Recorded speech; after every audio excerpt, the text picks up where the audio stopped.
Salut, c'est Trado. Voilà, vidéo de mise à jour pour l'indice parisien et juste un petit mot, mais je voudrais vraiment pas tomber dans la récupération, ce serait vraiment nul, mais un petit mot pour les, il y en a sûrement pas, mais pour les familles des victimes, pour qui m'écoutent et pour bien sûr nos amis parisiens qui vivent un truc pas sympa actuellement. Donc voilà, pudiquement, juste un peu une petite pensée pour vous. Allez, on enchaîne avec l'analyse technique du CAC 40, avec du bon et du moins bon. On s'attendait à une sacrée dérouillée aujourd'hui pour faire écho à la terrible série d'attentats de vendredi. Et finalement, cette attaque baissière a eu lieu, mais elle n'a pas été eh bien aussi menaçante que ce à quoi on pouvait s'attendre. On a commencé en fort recul, mais finalement on termine étal à moins 0,1%. Autrement dit, il y a de la résistance, hein. On a rebondi sur le super trend. Il faudra suivre de très très près ce super trend parce que généralement quand on le casse, c'est pas pour rien. J'en parle d'ailleurs très peu souvent du super trend parce que il est assez balourd comme indicateur. Regardez, quand il est vert, c'est haussier. Quand il est rouge, c'est baissier. Quand il casse, comme ça a été le cas ici, pouf, généralement, on va beaucoup plus haut. Quand il casse à la baisse, comme ça a été le cas par exemple ici, vert, cassé, j'ai enlevé Ishimoku pour l'instant, ce sera plus clair, voilà. Quand c'est cassé ici, généralement on va plus bas. Là, il est cassé à la hausse, boum, on va plus haut. Donc là, pour l'instant, le super train, il a bien joué son rôle hein, de support. Il faut absolument pas casser ça, hein, sinon ça risque de faire très très mal. Aujourd'hui, on a rebondi dessus. Il est là aussi pour ça, le super train, hein, il joue un rôle de support. Au-delà, il y a un autre élément et je remercie sincèrement les deux tradosoriens qui se reconnaîtront et qui m'ont envoyé cette fourchette d'Andrews sur le week-end là. Regardez, vous prenez, c'est facile les fourchettes d'Andrews et c'est super efficace, hein. Vous prenez un point, trois points extrêmes successifs, consécutifs, hein. Par exemple un plus bas, un plus haut, un plus bas. Ça se trace tout seul. Et vous avez droit ici à une figure qui joue à l'aide de ces trois obliques des rôles de support et de résistance. Alors regardez, on a bien été bloqué ici par exemple par la médiane. La baisse a eu lieu et là on a rebondi sur le bas de la fourchette d'Andrews. Il faut faire gaffe parce que si jamais on devait casser cette fourchette d'Andrews par le bas, il faudrait en tracer une toute nouvelle qui ressemblerait donc trois points successifs extrêmes à ceci. Vous voyez le potentiel de baisse qui nous amènerait à 4550. Vaut mieux pas, vous l'aurez compris. Pour l'instant, on va pas non plus se porter la poisse, hein, ça tient, donc voilà. Maintenant, il y a d'autres éléments qui sont pas très encourageants, c'est ma structure en sous le coup ici. Alors, la structure sous le coup, ça donne ça. Vous allez avoir deux bougies, une bougie rouge, une bougie verte. Et l'intérêt de cette figure, c'est de remarquer que vous allez avoir l'attaque haussière qui ne va pas permettre de dépasser en clôture le niveau de clôture de la bougie précédente. Alors attention, bougie rouge, niveau de clôture. Bougie verte, niveau de clôture. Vous voyez bien que le niveau de clôture de la bougie verte est en dessous du niveau de clôture de la bougie rouge. Ça s'appelle une structure sous le coup. Alors, il y a plus d'une chance sur deux de continuer à baisser derrière. Et il faut savoir que ça peut être aussi une structure juste au cou, c'est-à-dire qu'on va clôturer au niveau de la clôture de la bougie précédente, mais on n'arrive pas à clôturer au-dessus. C'est un système qui est un petit peu à retardement, c'est-à-dire qu'il y a plus d'une chance sur deux de continuer à baisser, mais pas forcément à la séance d'après, hein. C'est un truc qui est très pernicieux. Alors, ça correspond à ça, hein, regardez bien. Bougie rouge, bougie verte, mais on n'arrive pas à clôturer au-dessus du niveau de clôture de la bougie 1. Donc ça, c'est ça qui m'inquiète un petit peu. En plus, quand on regarde les indicateurs techniques, c'est chaud puisque le Trix vient de croiser son signal à baisse. Ça arrive assez rarement. Ça s'est produit par exemple ici. Regardez la belle baisse à laquelle on a eu droit. Ça s'est produit également là. Alors là, par contre, on a eu une seule séance de baisse. Ça s'est produit aussi ici. Ok, on a eu de la baisse aussi derrière. Donc, bon, ça se produit encore aujourd'hui. Les effets peuvent être un petit peu décalés dans le temps, comme pour la structure sous le coup. Et autre élément qui est assez inquiétant, c'est le stochastique qui rentre dans sa zone de survente. Ok, ça s'est produit ici. Regardez, une baisse derrière, ça s'est produit aussi ici. Il y avait une baisse. Donc voilà, ce sont des éléments qui, malgré le rebond auquel on a eu droit aujourd'hui, me font penser, et ça va être mon scénario de référence, que malheureusement, la consolidation n'est pas terminée. En plus, les volumes sont assez faibles. enfin faible par rapport au précédent. Ça veut dire que ça n'a pas non plus été l'engouement pour la chasse aux bonnes affaires, quoi, hein. Avec ça, on a un MACD qui est sous son signal, un momentum qui est négatif, vous aurez compris. C'est pas la fête non plus. Je remets mon Ishimoku, juste question de terminer l'analyse. Voilà. Et là, vous avez un autre élément à prendre en considération. Alors certes, on a reconquis la Kijun ici, ça c'est pas mal. Enfin, pas reconquis, c'est pas vrai, puisqu'on l'avait pas, on l'avait perforé, mais on n'avait pas perdu la Kijun. Donc on a rebondi, on préserve la Kijun comme la bougie précédente. Donc ça, c'est un élément qui est assez favorable. Malheureusement, quand la Kijun est à plat, elle joue moins bien son rôle que quand elle est en tendance haussière. À titre personnel, hein, je pense que d'ici quelques jours, on va aller tester cette zone-là parce que ça, c'est du vrai support, ça, c'est du lourd, hein, c'est notre support ici à 4740, doublé ici du haut du nuage. Ça va être vraiment le défi à relever pour les baissiers, casser ça à la baisse. Voilà ce que j'avais à dire pour ce soir. Je vous souhaite une bonne soirée, je vous souhaite de bons trades.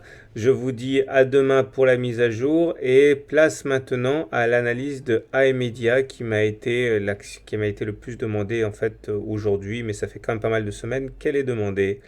À demain.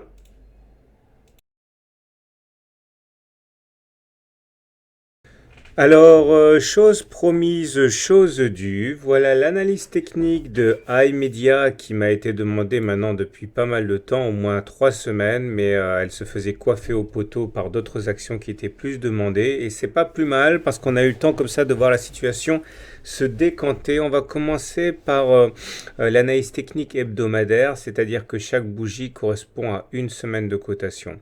Alors, le plus important à noter, c'est que évidemment la tendance est baissière. Il ne faut pas non plus s'attendre à des miracles, hein. Quand une action passe de 19 euros à 4 euros en l'espace de 3 mois, on ne peut pas non plus s'imaginer autre chose. La tendance est baissière puisqu'elle se voit au fait que nous sommes en dessous d'une moyenne mobile à 30 semaines qui descend. Regardez, hein, tant qu'on est au-dessous d'une moyenne mobile à 30 semaines qui descend, on peut avoir du mal effectivement à être optimiste. Il faudrait passer au-dessus de la moyenne mobile à 30 semaines qui monte pour être en tendance haussière. C'est confirmé par l'analyse de type d'eau, hein, qui compare les pics et les creux, puisque comme vous pouvez le voir, lorsque les pics sont ascendants et que les creux sont ascendants, on est en tendance haussière. Par contre, comme c'est le cas maintenant, lorsque les pics sont descendants et que les creux sont descendants, on est en tendance baissière. Donc à cet égard, pas de doute, la tendance est baissière, mais il y a quand même des éléments favorables. Le premier des éléments favorables, c'est qu'on arrive sur des zones de support assez importantes, ici représentées par les pointillés noirs et surtout par la zone haussière, parce qu'il faut remonter pas mal en arrière. Mais lorsqu'on remonte suffisamment en arrière, on voit que là, on a une zone de support assez importante puisque les cours ont rebondi plusieurs fois dessus. Et puis surtout, on a cette grosse zone ici de support très très fort, zone qui s'est révélée effectivement infranchissable à la baisse tout au long des attaques de 2002. Hein. C'est à partir de ces niveaux-là qu'on a connu l'explosion haussière. C'est pour ça qu'on voit que le pire est sans doute derrière nous puisqu'on se rapproche de cette zone de support en gris et de la zone de support ici marquée par les pointillés, hein, aux alentours de 3,5. Bon, encore une fois, hein, si baisse il doit y avoir, on a du mal à croire graphiquement que ça puisse être aussi terrifiant que ce à quoi on a assisté par le passé. Surtout que si on regarde les volumes, on voit des éléments assez intéressants. Regardez comme les volumes sont en augmentation, hein, depuis qu'on se rapproche de cette zone justement. La baisse très importante à laquelle on a eu droit tout au long du mois de juillet, août, etc., c'est faite sur des volumes assez faibles.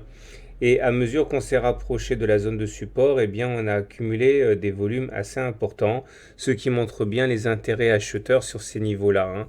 Donc ça, c'est pour la tendance globale de moyen terme et les baissières naturellement, mais on a des éléments qui semblent montrer que le calvaire est sans doute peut-être proche de sa fin. Maintenant, on va basculer en tendance journalière. Comme vous pouvez le voir, chaque bougie correspond à une journée de cotation. On va commencer par une analyse chartiste que voilà. Maintenant, si on regarde le journalier, bon, il n'y a pas grand-chose à remarquer à part sans doute deux choses. Tout d'abord, il semble bien que les cours sont en train d'évoluer dans une sorte de trading range, comme ça, de zone de congestion comprise entre les 5 et les 3,9 euros, hein, donc une bande assez large. il y a quand même des éléments à noter. Le super trend, c'est cette courbe verte ou rouge. Hein, regarde, quand c'est au-dessus des cours, c'est rouge et c'est baissier.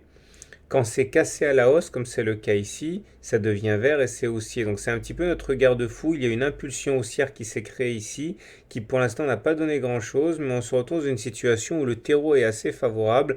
Et tant que ce super trend là, qui est actuellement à 4,04 euros, n'est pas cassé à la baisse, on peut être assez optimiste.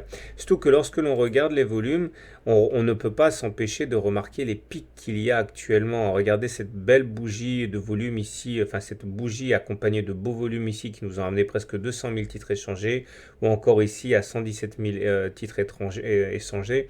On voit bien qu'il y a des velléités haussières en termes de volume, il y a des accumulations, des phénomènes d'accumulation qui sont en cours. Ça, c'est résolument l'élément le plus favorable. Maintenant, voilà, c'est tout ce qu'on peut dire pour l'instant. Je pense qu'une accélération aura lieu, mais une accélération violente aura lieu en cas de cassure à la hausse des 5,10 € à peu près. Inversement, si on devait casser à la baisse la zone de congestion vers les 3,09 €, il devrait y avoir une attaque baissière assez importante. En particulier, si on applique la règle du canal, hein, qui serait de prendre la hauteur du canal que l'on reporterait au-dessus ou alors en dessous, hein, selon le sens de cassure, hein, qui nous amènerait soit vers les 2,7 euros, soit vers les 6,02 € en cas de cassure. Bon, alors avec pas mal de réserves, hein, parce que c'est effectivement un trading range, mais c'est pas véritablement un canal. En tout état de cause, on a coutume de dire qu'en cas de cassure d'un trading range à la hausse ou à la baisse, il y a des mouvements assez violents à surveiller donc de près. Alors, il n'y a pas énormément d'autres choses à dire pour l'instant. Je terminerai en parlant du screener, le Trado Screener. Je vous invite vraiment à revenir régulièrement regarder ça. Ok, regardez, c'est ici. Hein. Vous allez sur le site, vous allez sur Trado Screener. C'est gratuit, bien sûr. Et vous allez avoir le robot qui donne des notes. Hein. Donc là, vous avez la date, et puis la note hebdomadaire, la note journalière et la note globale. Et vous voyez que bon, iMedia est dans une situation assez ambiguë, puisque au niveau hebdomadaire, on est mal orienté, hein, on est à moins 3, c'est le pire qu'on puisse avoir, hein, ça va de moins 3 à plus 3. Mais par contre, sur la note journalière, elle est là, la note journalière, la note de force journalière. On est à 1,5 sur une échelle aussi qui va de moins 3 à plus 3. Donc on est plutôt pas trop mal. Hein. Ce qui fait que globalement, moins 3 plus 1,5, ça donne une note globale de moins 1,5. Mais on voit bien effectivement qu'à court terme, ça s'améliore. Donc revenez régulièrement visiter le site et regardez la note du Trado Screener. C'est mis à jour 2 fois par semaine. Ça pourrait vous aider à détecter les changements de tendance. Voilà, je vous souhaite une bonne soirée, je vous souhaite de bons trades. Si vous découvrez mon site, n'oubliez pas de vous inscrire pour la newsletter gratuite ici. Et comme ça, vous ne louperez pas les mises à jour de vos actions préférées. Et je vous souhaite une bonne soirée, de bons trades et à très bientôt pour une autre analyse technique.